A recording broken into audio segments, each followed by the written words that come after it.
Hi, my name is Per, and this is a very short introduction to Flexbox. When you look at my screen that I have here, you can see the HTML.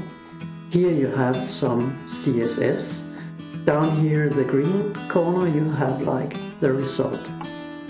If you look at the markup, you can see we have a nav.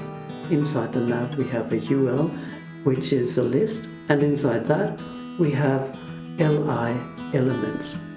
So if we have Flexbox, the idea is in general that you have a containing tag, and the things inside the containing tags will behave like Flexbox. That is, a list will be like horizontal, and so how do we do this?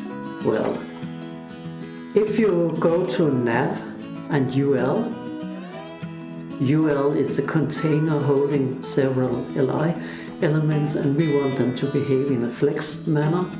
Then you just go in and write display and flex. Okay, that's it.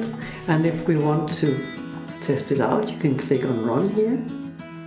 Then you can see that the different elements here are actually displayed in a horizontal manner. Now there are several ways you can make it wrap, or you can control the way that it looks, but basically we are on a path where a menu should be possible with very few alterations of the code. Probably a thing that you run into is this. It's a dot, and the dot next to a list is actually annoying when we look at a design like this. So let's try to remove it. Of course, you can go to .go and say, how do we remove a bullet? So W3, remove li bullet. And actually, I don't have to go to W3. You can just see it here. In the UL tag, we should add list style none. So let's see if the thing works. I'll just copy it out here. Go back to JS Fiddle, and we had to add it at the UL level. So let's see if it works. List style none, and run.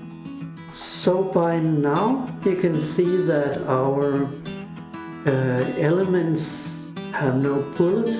So by now things begin to look more and more like a menu. So that's all for today. You have seen a very small introduction to Flexbox. Thank you for watching, and if you like what you saw, please subscribe or like.